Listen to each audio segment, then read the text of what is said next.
She stepped into his dimly lit bedroom, his sanctuary turned trap, her eyes steady, lips curling into a seduction he told himself he'd never fall for.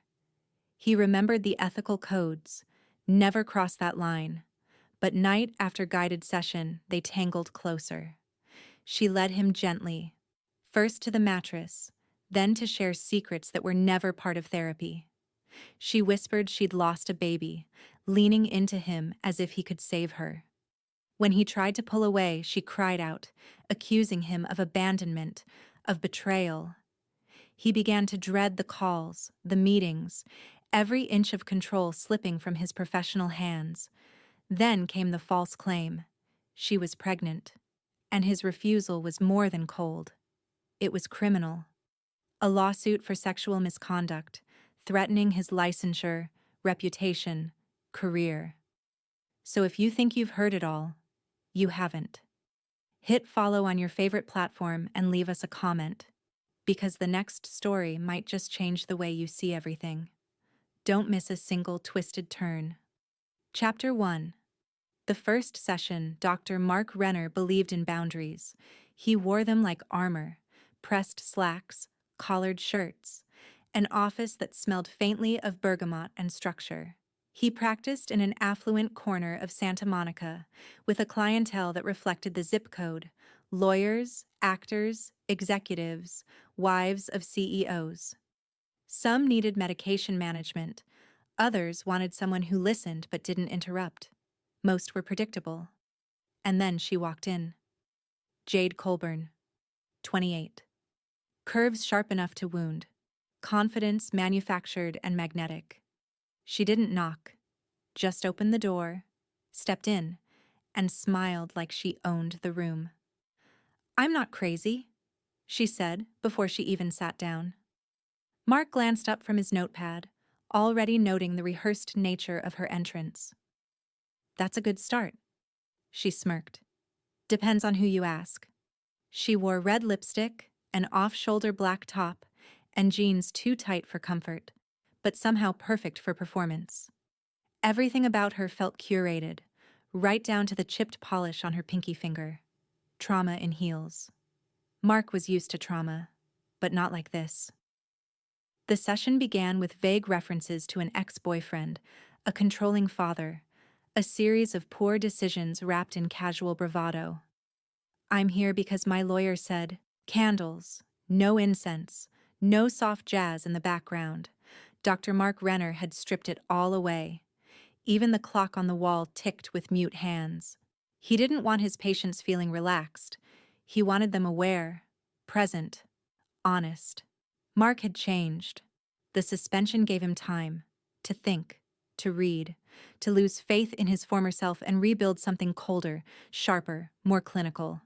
And then she walked in. Not Jade, but close. Her name was Erin Shaw, mid-30s, olive skin, straight black hair. Blazer, slacks, no makeup. Her voice was low, calm, deliberate. She filled out her intake forms in silence. No extra eye contact, no perfume. Mark appreciated that. He glanced at the sheet. Reason for visit: anxiety, sleeplessness, inability to connect. He welcomed her and motioned to the chair, not the couch. Never again. "So, what brought you here today, Erin?" She exhaled deeply. "A pattern. One I'm tired of repeating." Mark nodded slowly. He understood patterns. Over the next 3 weeks, Erin became his most consistent patient. She showed up early. She spoke clearly. She even challenged him, but respectfully. Mark admired her emotional discipline.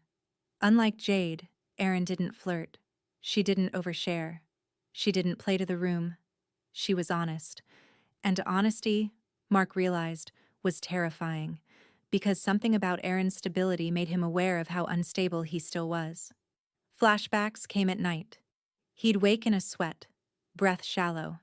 In the dream, Jade stood outside his bedroom, whispering through the door, "You can't help anyone. You couldn't even help me." He'd sit up, heart racing. His therapist, yes, he had one now, told him this was residual trauma and professional violation syndrome. Mark called it something else. Guilt. Week 4, with Erin. A breakthrough. She talked about her ex-boyfriend, controlling, charismatic, always gaslighting her into thinking she was the problem. I lost myself, she said, and I didn't realize how far gone I was until I found an email he wrote to his new girlfriend, calling me a trial run. Mark blinked. Jade once called herself that too. A warm-up girlfriend. He shifted in his chair. Erin noticed. Did I say something wrong? No, he said. Just familiar. He reviewed her file that night just to be sure. Nothing alarming. No known connections to Jade. No oddities in insurance or background. But Mark couldn't shake the feeling. Was this paranoia or instinct? Then it happened, a small thing. Subtle. At the end of session 5, Erin paused at the door. I feel safe here, she said, hand on the knob. Mark nodded. That's the goal. She smiled faintly. I don't usually feel safe around men. But you remind me of someone I used to trust. He forced a smile. I hope that's a good thing. It is, she said. Until it isn't. And then she left. That night, Mark called Val. I think it's happening again, he said. Val was quiet on the other end. Does she know about Jade? Not unless she dug through licensing records. Val sighed. So what are you going to do? Mark stared at the blank wall of his bedroom. Terminate therapy, he said, before anything gets twisted. Val's voice was steady. Good. But document everything. He hung up and didn't sleep. The next session.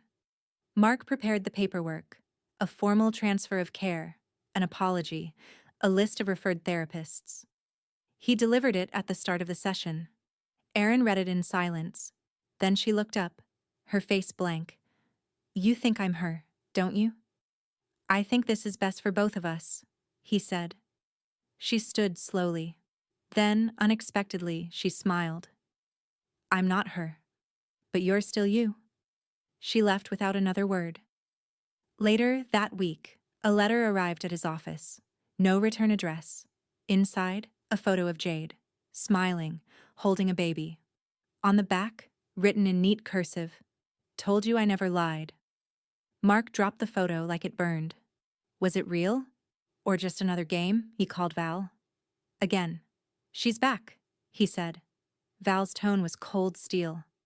She wants you to react. Don't. Mark stared at the photo. But what haunted him wasn't Jade. It was Erin's words. You're still you. Was he?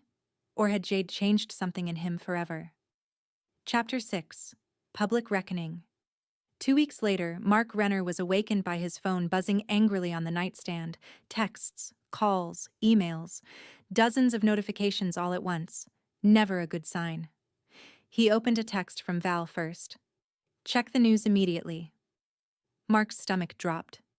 He sat up, pulse racing, eyes straining at the glowing screen. A headline flashed across his news alerts. Exclusive. Therapist accused of misconduct speaks out. Victim shares her story. The featured image. Jade, holding a baby. Eyes red, expression pained, vulnerable, perfectly victimized. Mark's breath caught. She'd gone public. The interview.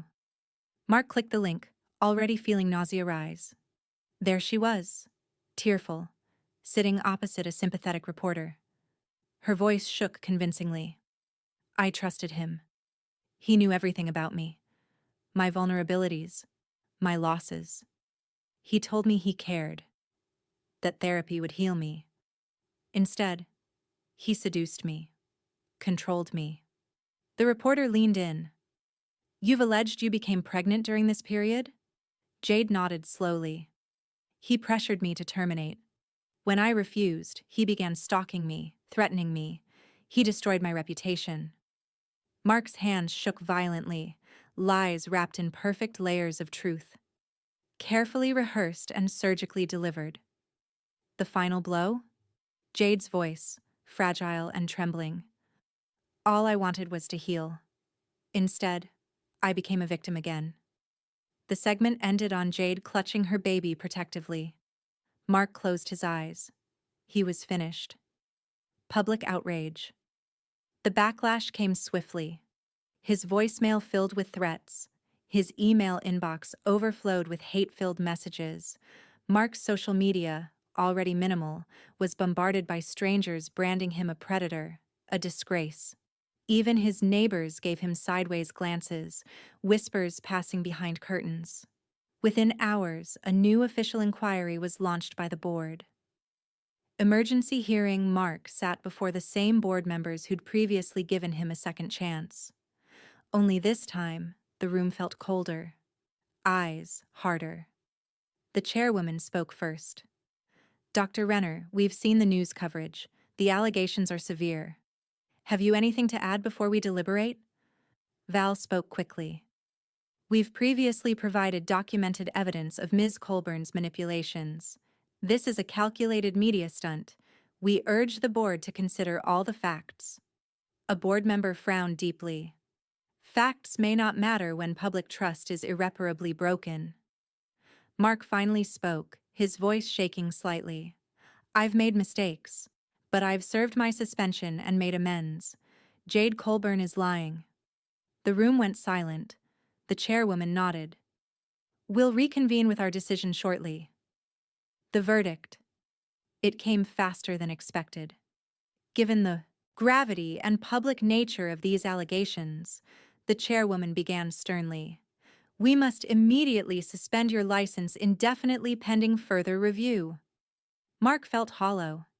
Indefinite suspension meant career death. No patience, no practice, no future. Later that evening, Mark was alone in his office, packing away certificates, diplomas, his career now boxed neatly into cardboard coffins. A knock on the door. He turned, surprised.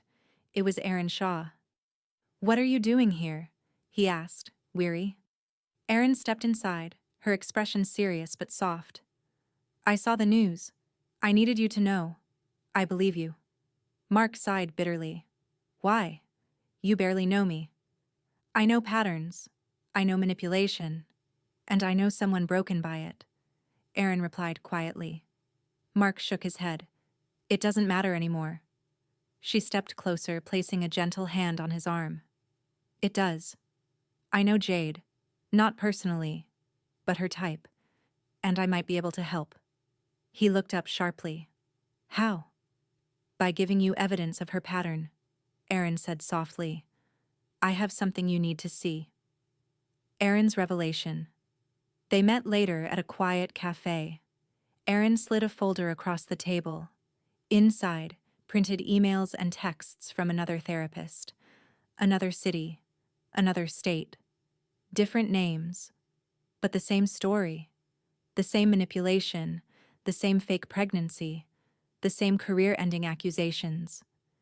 Aaron explained carefully. My sister was Jade's roommate in Phoenix. She bragged about destroying men she thought wronged her. Jade told her everything, until she turned on her too. I've kept these for months, never knowing if I'd need them. Mark's pulse quickened. This proves she's done this before. Aaron nodded. More than once. Mark exhaled deeply. Why are you helping me? Because someone needs to stop her, Aaron said firmly. And maybe, I need to break my pattern too. Mark and Val prepared the counterattack. Armed with Aaron's evidence, they built a new narrative. This wasn't about revenge, it was justice. Val quickly filed a motion for reconsideration with the board, attaching everything. Emails, texts, affidavits from previous victims, Jade's pattern of destruction and lies. But they didn't stop there. They also contacted the reporter who aired Jade's interview, handing over undeniable proof, real names, dates, details. And finally, Mark did something he'd avoided for months. He agreed to his own interview. Mark's redemption. In front of the same reporter, Mark sat calmly, honestly.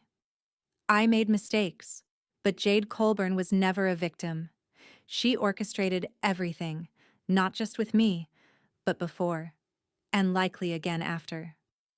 The reporter displayed Aaron's evidence clearly for the cameras, showing Jade's repeated cycle of manipulation, false pregnancies, and destructive lies.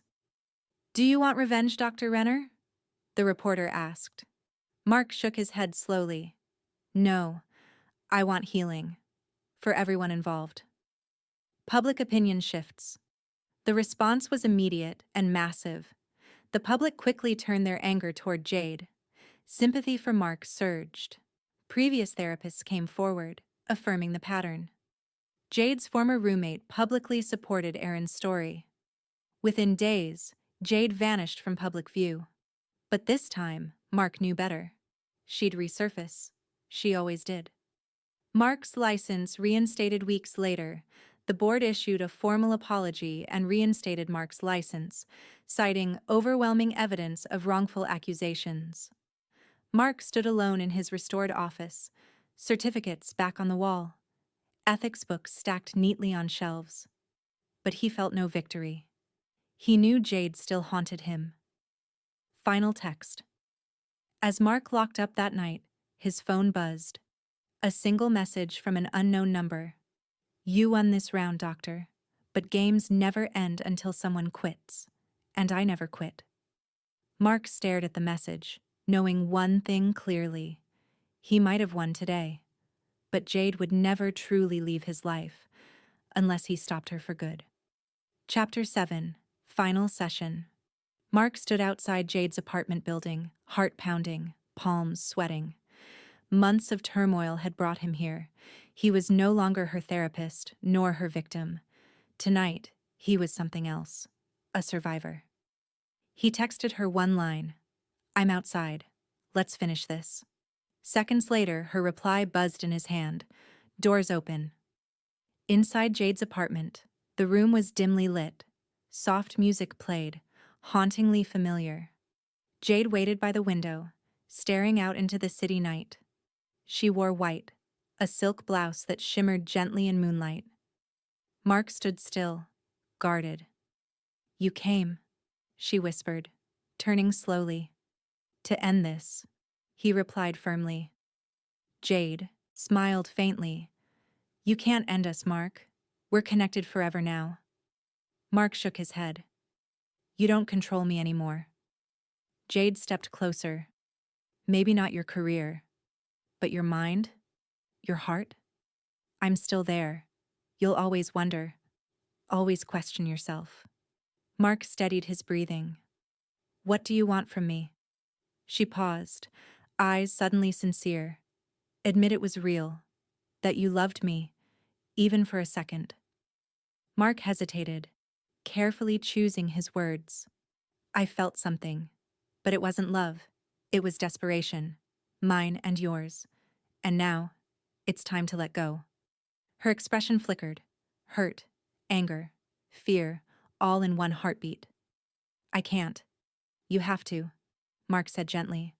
Breaking Jade, she stepped away, sitting slowly on the edge of the sofa, eyes lowered. "You're not the first therapist I've done this to," she confessed quietly.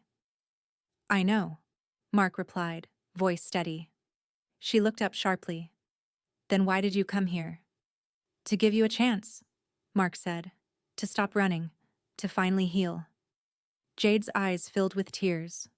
Real tears this time. "It's too late." "It's never too late," Mark insisted softly. "Tell the truth. End the lies." She shook her head. "The lies are all I have." "No," Mark said firmly. "You have more. You have the choice."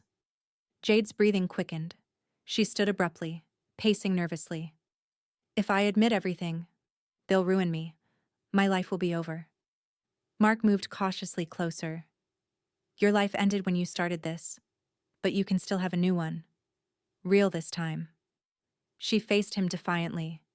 "You'd help me? After everything?" Mark met her eyes without hesitation. "No, but I'll help you find someone who can." She hesitated, considering the offer, the genuine kindness in his voice unfamiliar and unsettling. The confession. 2 days later, Jade sat down once again with the same reporter. Alone, vulnerable, and finally truthful.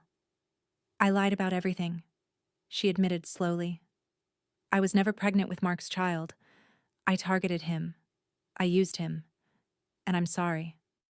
She explained her history of manipulation. Every victim, every therapist, every betrayal. The public watched, stunned into silence. The aftermath. Within days, Jade quietly surrendered herself for psychological treatment at a specialized inpatient facility.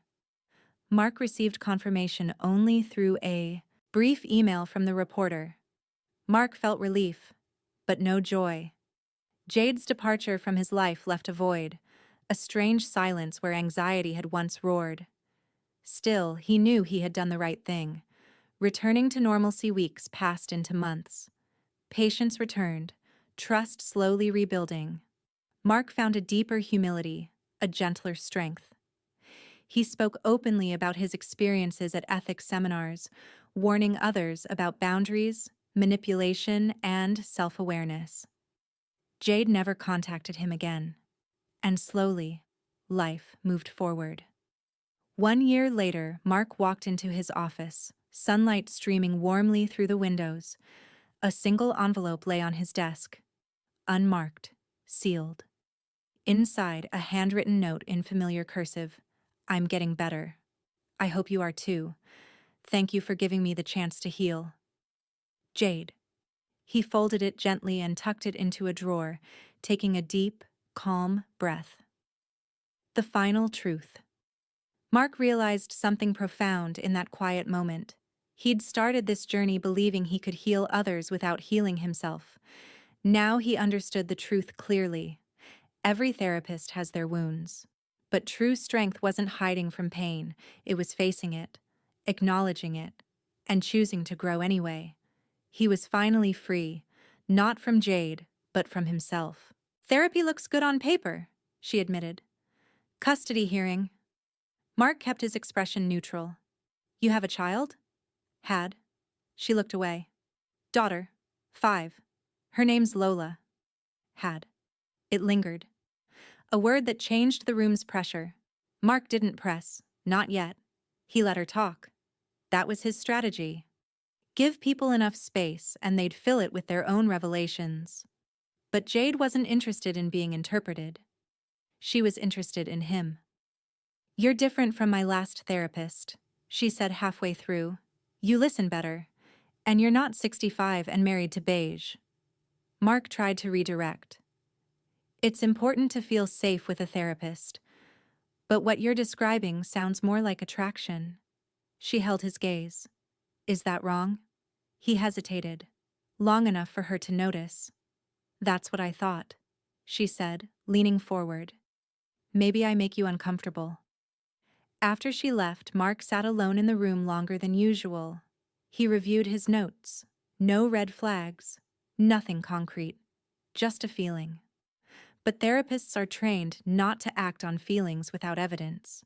Still, he added a private line to her chart. Client may present with flirtatious undertones. Monitor for boundary testing. 1 week later. Their second session began colder. Jade looked different, less curated. Hoodie, no makeup. Her eyes were puffy. I saw Lola this week, she whispered.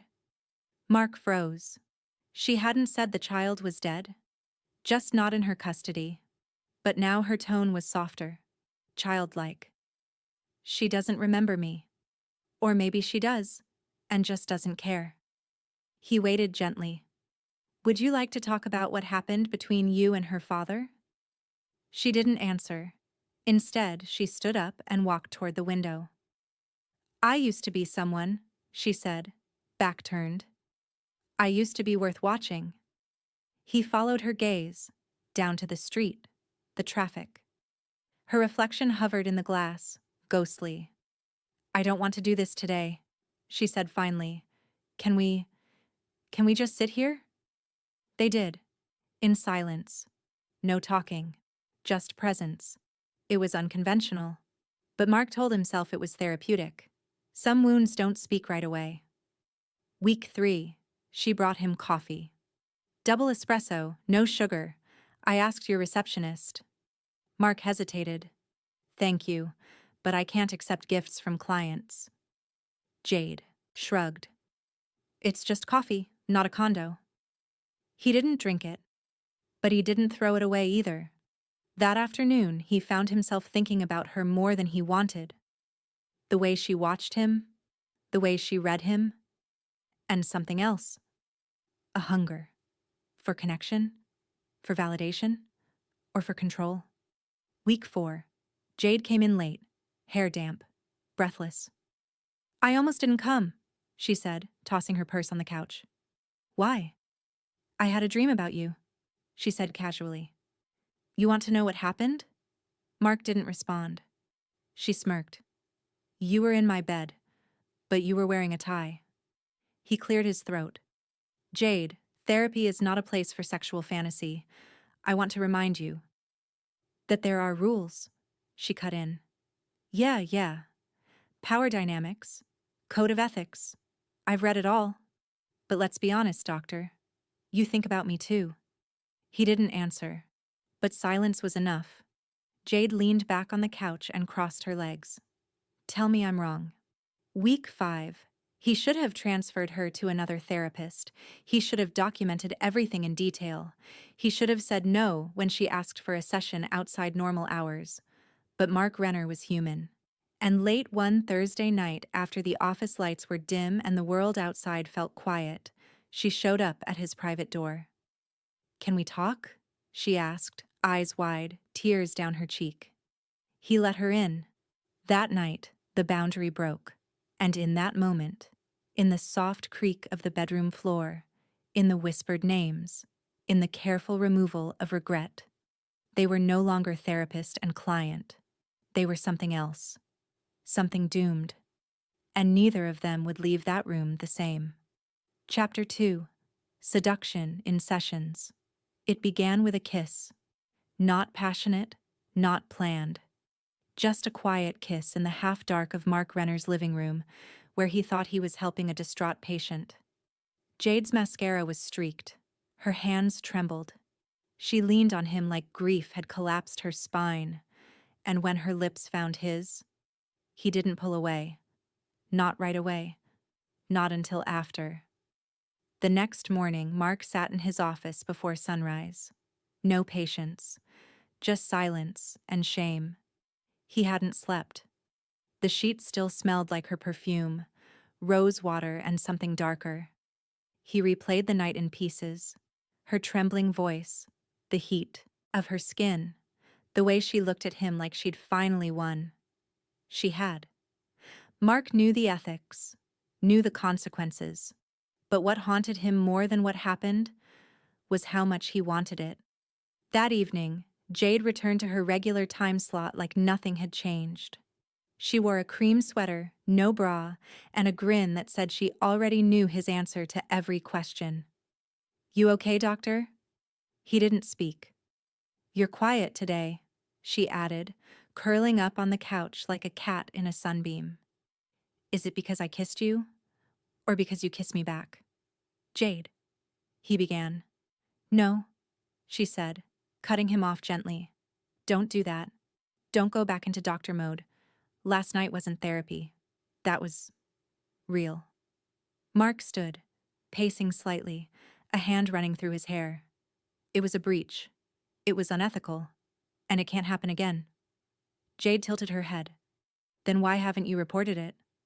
Silence. I could ruin you, she added softly. But I won't. Because I care about you. Mark turned to her. Is that a threat? It's a reminder. Her voice was velvet over steel. We're in this together now.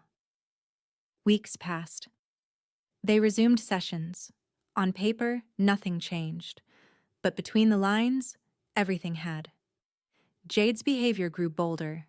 She crossed her legs slower, lingered after hours, left lipstick on the edge of his glass, called him Mark instead of Dr. Renner. Sometimes they had sex in his office, on the couch meant for catharsis. And each time, Mark told himself it was the last. But each time, he answered her call. One day, Jade brought in a phone. She placed it on the desk between them. "What if we recorded our sessions?" she said playfully. "Like a podcast?" Mark frowned. "Absolutely not. Just audio," she teased. "It could help me remember things." He said no, firmly. But later that night, when he opened his laptop, he found an anonymous email. Subject: Therapist Confidential. Attached: a 30-second audio clip. Her voice moaning, his voice whispering her name. He slammed the lid shut. She'd been recording him. He confronted her. Jade didn't deny it. "Relax," she said. "It's just insurance, in case you get weird and try to ghost me." Mark's voice cracked. "This is blackmail." "No," she said calmly. "This is balance. I lose custody of my kid because I'm unstable. But a respected therapist has a meltdown in my bed and walks away clean?" She paused. "Not anymore." Mark felt the walls closing in. His license, his name, his future, all wrapped around her finger. He tried to end it. "No more sessions. I'll refer you out." Jade shrugged. "That's fine. But you might want to check with your board before you do. You know, just to see how they handle sexual misconduct complaints." Mark went to a lawyer. He sat across from an old colleague, a malpractice defense attorney named Valentina Cortez. "You're asking me hypothetically, right?" she said. Mark didn't answer. Val sighed. "You're screwed. Even if she seduced you, even if it was mutual, she's still the patient. You're the professional. Power imbalance makes it your responsibility." Mark looked hollow. "Can I get ahead of it?" Val leaned in. "How much does she know? How much evidence does she have?" "Too much," he said. Val stood. "Then you better pray she doesn't want money, or revenge." He tried ghosting. Her stopped answering texts, blocked her number. She showed up at his house. First night, knock on the door. No answer. Second night, lipstick on his windshield. Third night, a note in his mailbox. "You don't get to erase me." Then came the twist. 3 weeks after he cut ties, he received a letter. Handwritten, scented, familiar. Inside was a pregnancy test. Positive. And a note. "It's yours. Don't make me raise this baby alone." Mark dropped the letter like it burned. The test was real. The handwriting, unmistakable. But something was off. Jade had told him, back in session 1, she'd lost custody of a child. She'd also said she had a daughter. Past tense. There was no baby then, and there wasn't one now. Mark knew it was a lie. But proving it? That would cost him everything. Chapter 3. Psychological Warfare. Mark Renner sat at his desk, staring at the unopened manila envelope on his lap. Inside were the results of a private blood test he had taken 3 days earlier. He hadn't responded to Jade's pregnancy claim. He hadn't texted, emailed, or called. But in secret, he'd done the only thing he could think of. Verify if it was even biologically possible. He hadn't seen her in almost a month. No sessions, no calls, no sex. And now, one envelope stood between him and the truth. Or another lie. He ripped it open. Negative. Jade wasn't pregnant. Not now. Not by him. Maybe not ever. It should have been a relief. But all Mark felt was dread, because the lie wasn't the trap. It was the bait. That evening, he got the call he was afraid of. "Dr. Renner?" The voice was polite, official. "This is Andrea Jameson from the California Board of Behavioral Sciences. We've received a formal complaint of sexual misconduct from a former client, Jade Colburn. You are advised to retain counsel. A preliminary investigation will begin immediately." Mark went numb. The truth didn't matter anymore. Jade's version. In her complaint, Jade claimed the relationship began during a vulnerable period in her life. She alleged Mark initiated physical contact during sessions. She said he promised to help her get custody back in exchange for intimacy. She called him manipulative, said he'd pressured her, that he'd encouraged sexual contact under the pretense of therapy. She said she told him she was pregnant, and that he emotionally abused her when she told him she wanted to keep the baby. It was a narrative designed to shatter his career. And the worst part? There were fragments of truth woven into every lie. Mark's attorney, Val, didn't sugarcoat it. "They're not interested in your side," she told him. "They're interested in protecting the public." "I didn't coerce her," Mark insisted. Val didn't flinch. "Doesn't matter. You crossed a line. That's enough. The board can suspend your license based on perception and client vulnerability alone. You'll have a chance to respond, but you're already losing the court of public opinion." Mark buried his face in his hands. Val continued, gentler now. "The only way out is to prove she's lying, that she planned this, that this wasn't a powerless client, but a calculated predator." Mark exhaled. "I need her phone, her recordings. Proof she set me up." Val gave him a look. "That's dangerous territory. You can't break into her privacy, not without risking prison." "I don't care anymore," he whispered. Meanwhile, Jade was winning the story. She posted on social media cryptic quotes, vague references to betrayal by someone in power. A few likes, a few shares, nothing viral, but enough to build a digital record, enough to imply a pattern. Then came a blog post. Anonymous, but clearly written by her. "He told me I mattered, that I wasn't broken. Then he used my trauma like a match, lit me up, and left me burning. I may be just one patient, but I won't stay silent anymore." The blog was picked up by a mental health subreddit, and from there, it spread. Mark lost clients 3 cancellations in 1 week, then 6. By the end of the month, his calendar was nearly empty. Referrals dried up. Professional friends went cold. Even his receptionist Dana asked for a leave of absence. "Just until things settle down," she said awkwardly. Mark's office, once a quiet place of comfort, became a tomb. Every clock tick echoed like judgment. Mark began digging. He scoured Jade's social media accounts, tracked comments, timestamps. He found an old Instagram post, Jade on a boat with a man tagged a Jackson Sinclair. The timestamp? 2 weeks before her alleged pregnancy. Mark clicked through the account. It was private, but the profile pic showed Jade kissing the man on the cheek. Another lie unraveling. He needed more. A dangerous idea. Mark contacted one of his former patients, Ava, a nurse practitioner he once treated for stress-related insomnia. Their sessions had ended ethically over a year ago. He needed help. Discreet, clinical help. "I need you to help me get access to a file," he said.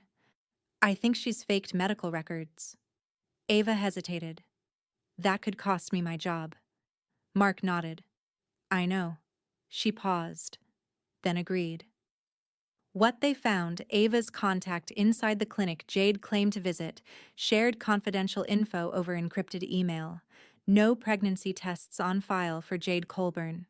No visits in the past 60 days. No OB/GYN consults. No insurance activity. Jade hadn't even gone to a doctor. It was all fabricated. And now Mark had the proof. He filed a response. Through Val, Mark submitted a counter-statement to the board. Confirmed a sexual relationship after formal therapy was discontinued. Provided digital timestamps showing Jade's harassment. Enclosed Ava's medical verification, anonymized for protection.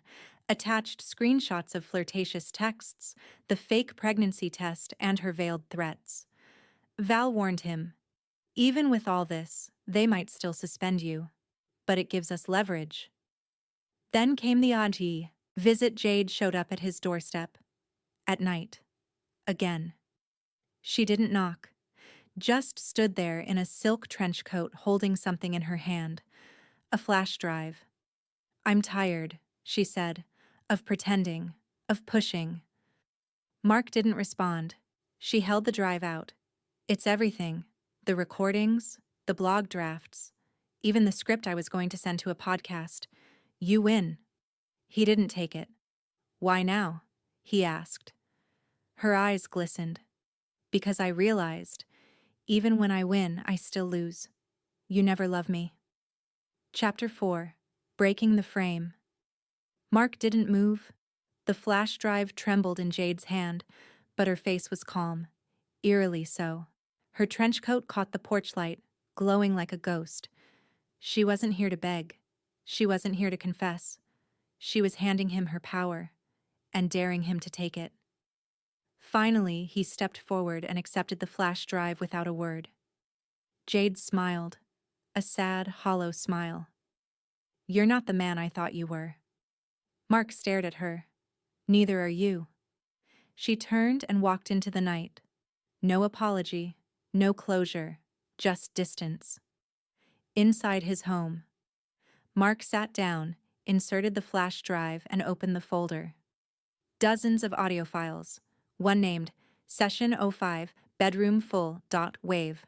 He clicked it, the sound of rustling sheets, her moans, his voice, her whisper, "Say it again." "I shouldn't be doing this." He stopped it. Another file. Voice. Memo, Jade to self. He clicked that one too. "So, this is the plan. If he tries to cut me off, I'll say I'm pregnant. If he still pushes away, I go public. Simple. Get what I can. And maybe take him down, just for fun." Mark leaned back in his chair, stunned. It was all there. Premeditated. She had recorded herself plotting everything. Proof of her manipulation. This wasn't about love. This was about control. He sent the files to Val. The next morning, she called him breathless. "This is gold. It's over. We can bury her credibility with this." Mark didn't celebrate. He just asked one question. "What happens to her?" Val paused. "Nothing criminal unless you press charges. The board might investigate her if she's under therapy herself. But mostly, she just disappears." Mark nodded slowly. "Good."